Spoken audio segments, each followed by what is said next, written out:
So we're out here today on my lot at the Ozark's Return to the Land community, and we've been very busy. We've done a lot of work over the last couple months. I'll show you guys some of that work later on in the video. Right now we're standing on what will be the slab for my first building. It's not precision engineering, but it's good enough for what I'm looking for this first structure. And yeah, it's been very rewarding seeing work actually getting done. There's another slab that we've finished. There's a chicken coop that's been recently finished. There are already several cabins here, so that'll be fun to check out later on. We have an event scheduled at the end of October, early November, so October 29th through November 2nd. We'll be hosting people. If you've wanted to come down, check out the community, meet the guys, meet the families, this is a good chance to do that. The weather will be nice, meals will be provided. There is a fee associated, but it's not large. And you can sign up for that at returntotheland.org. It is only for PMA members, so if you're not already a member of the PMA, consider joining. It's a $25 application fee, filling out a questionnaire, and then an interview process. But once you are a member of the PMA, that allows you to come down here whenever you want and visit, camp, and even participate in paid work that we have here. There is just a lot of work. We're building a community from scratch, so there's a huge amount of work still to do. And we pay better than most places in the local area. So it's decent compensation, you can camp for free. And yeah, that is available now. Along a similar line, I'm actually going to begin housing students here. So recently I had fiber internet hooked up. That was the last thing I really needed before I could get started in earnest with the in-person school. And I am taking inspiration from the Neoplatonic academies of late antiquity. That's kind of what I specialize in. And the way they did it, like for Iamblichus's school, you would go and live with Iamblichus, share meals with Iamblichus, and learn philosophy from the expert in the subject. So we're gonna do that here.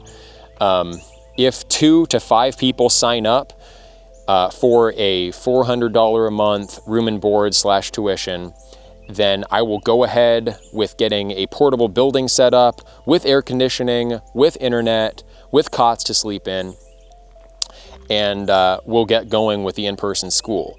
There will be options to pay for that room and board with labor here. I have a lot of work still to do, so I'm flexible, and I'm really committed to not only the community, but also my school project, which was my original ambition.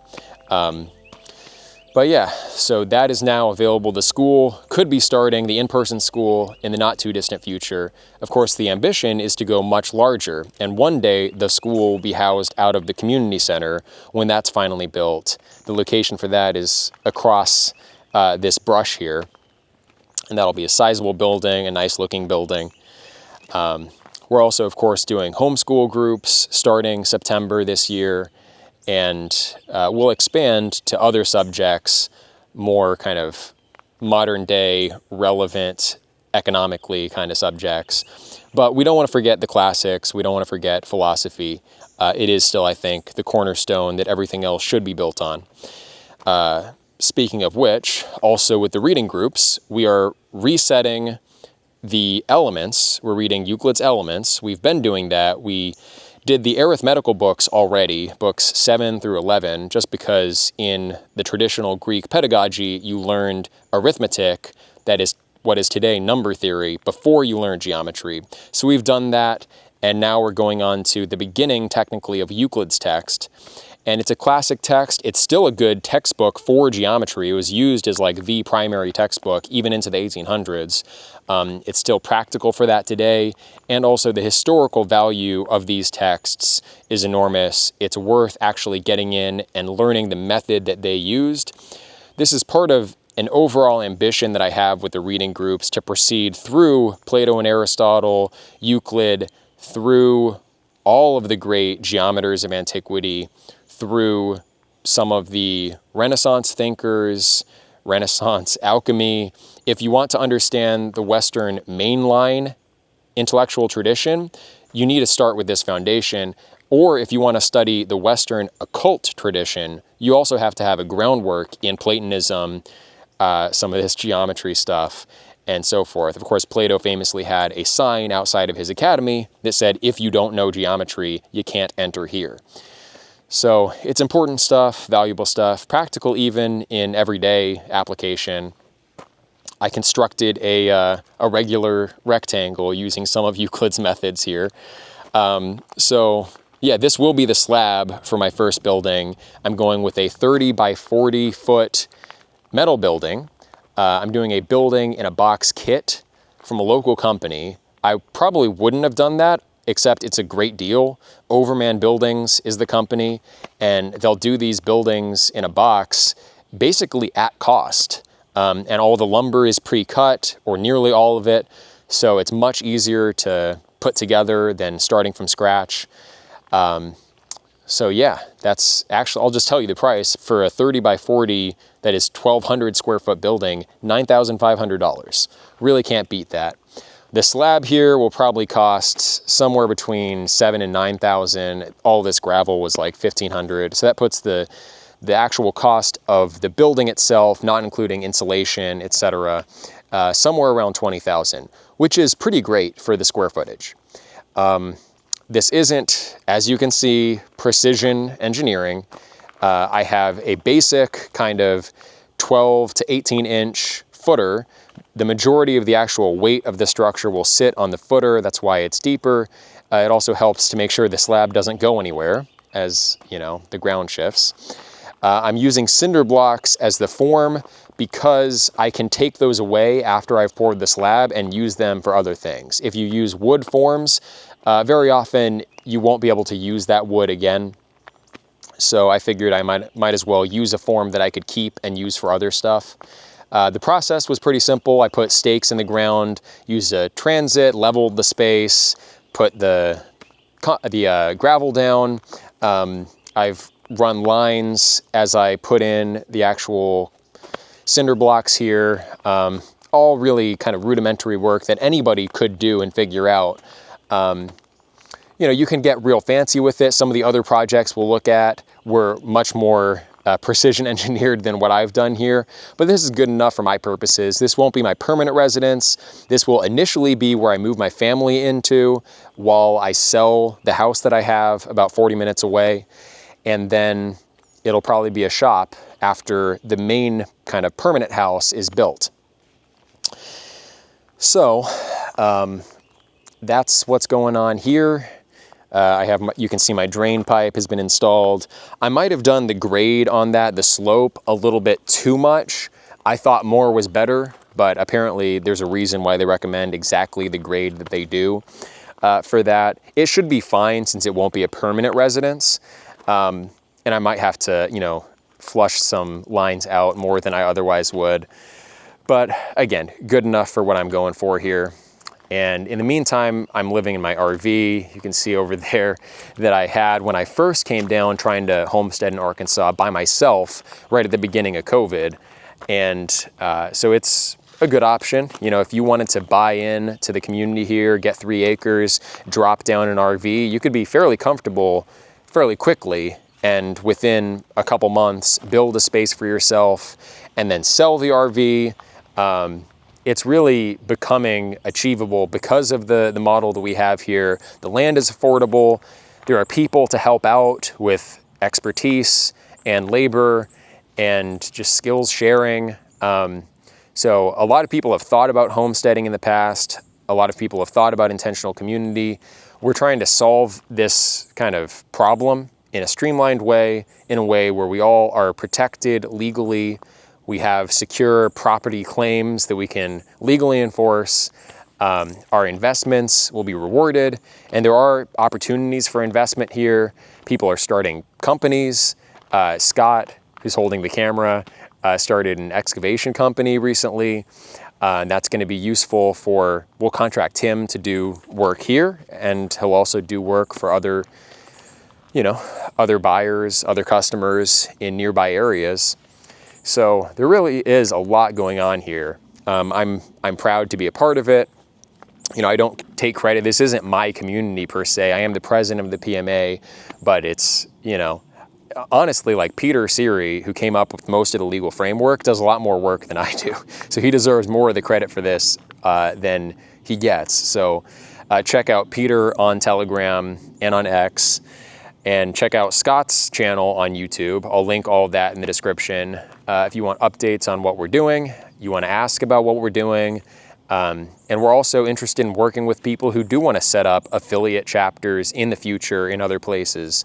You know, we want to advocate for people coming down to the Ozarks first, because we don't want all of us making the same mistakes. We want to learn from our mistakes and concentrate those skills and kind of grow that community.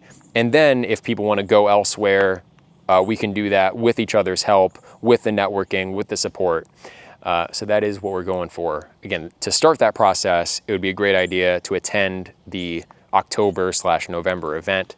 It should be a good time. So yeah, just to recap, the event is coming up. I have the opportunity to begin housing people. There is internet and electricity here. So if you want to be a student here, that is available. $400 per month, tuition and room and board. So contact me directly. You can contact me on Telegram @Airvol, or you can message me on X, or my email is emorwall@gmail. That's public. Orwall, ORWOLL @gmail.com. So contact me about that. Sign up for my reading groups. Start Euclid with us from the beginning. Patreon.com/Airvol, subscribestar.com/Airvol. That's all the shilling out of the way, and now I can go and show you some of the cool work that is being done here. So this is the most recently completed slab, and this is more accurate. It's an actual rectangle. Mine's going to be a little bit wonky. You can see the drain pipe has been installed, measured correctly, done to code. Of course, we don't have building codes out here, but we do want to try to do everything, you know, within the best practices. We're working on a French drain currently. So that's a drain pipe. As you can see right there, that gauge of pipe, it's perforated to allow water in, and then you bury it in thick gravel, like I guess 1.5 inch or so, not the real fine compacted stuff.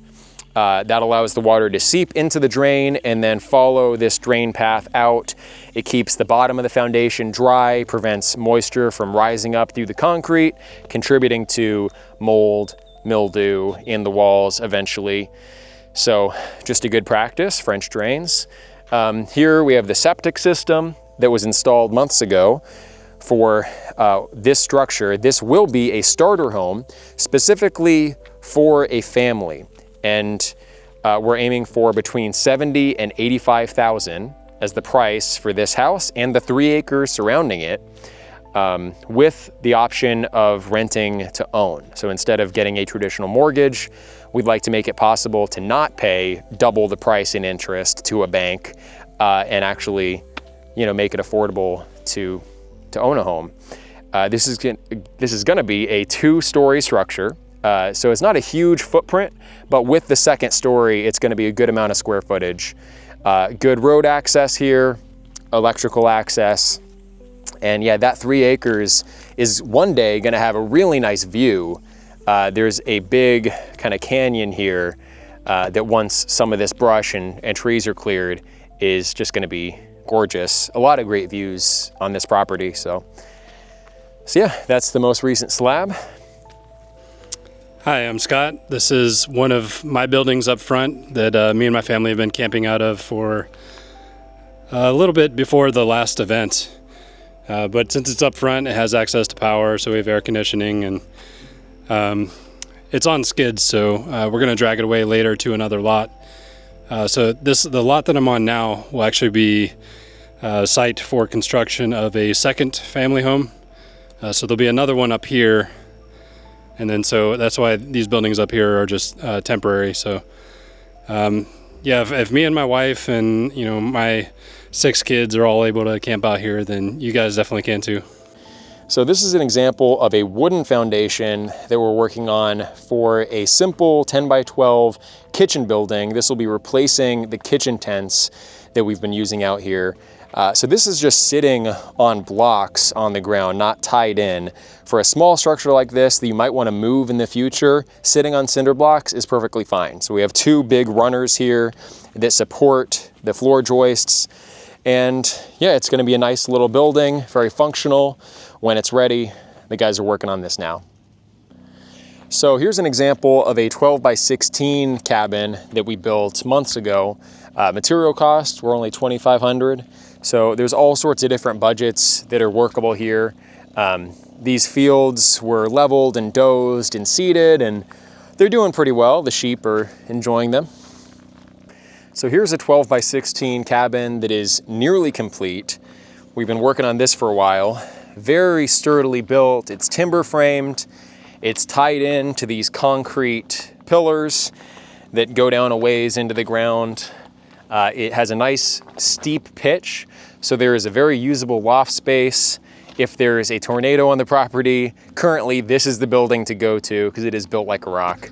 It still has to be painted and stained, but it's looking pretty good. So here's a larger cabin that we're planning. You can see the sonotubes have just been filled in. They have their lines for leveling. That's my tractor there. So work just began on this, but they're already making headway. And we do have a sawmill here. I actually bought this before the community was started. But some people want to make use of the lumber that they have available on their lots. We're also pulling trees from road clearing, and we can use that lumber for community projects. It's really not terribly difficult. Some people still prefer to buy their own lumber from the sawmill in town, which is better prices than Home Depot. So a lot of good options for timber here, a lot to work with. All right, and this is Peter Series' lot. He has his cabin built, his new chicken coop. I'll let him show that off. Yeah, so we got a nice little house for the chickens built here. It's pretty good. We got a few finishing touches, and then we're gonna paint it and everything. But the chickens are already in there enjoying it. So this is the chicken run, somewhat reinforced so the predators can't break in. Not like they would ever come here anyways, because I have a big, scary, ferocious dog that defends the property. So, which I would highly recommend.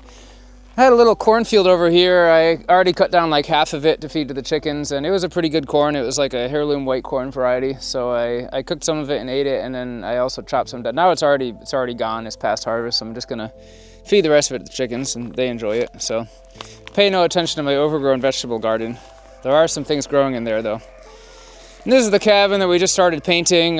So the idea here is to build a house one room at a time. So later on, we'll add like the front room, the side room, the kitchen, the bathroom, and then build a bigger house right onto the back of it. So I'll build it in kind of a modular way, room by room. And right now there's just like a outdoor kitchen on the side over here. I strung the tarp out. So it's not bad to live here if you're just one person, but obviously I'm gonna have to build more stuff onto it. So that's what's going on at the Ozarks Return to the Land community, what's going on with my reading groups and the school. So I just wanted to give you guys a little update. Hope you enjoyed it. If you do want to check out what we're doing down here, go to returntotheland.org, join the PMA, sign up for the October event, and we're looking forward to seeing you.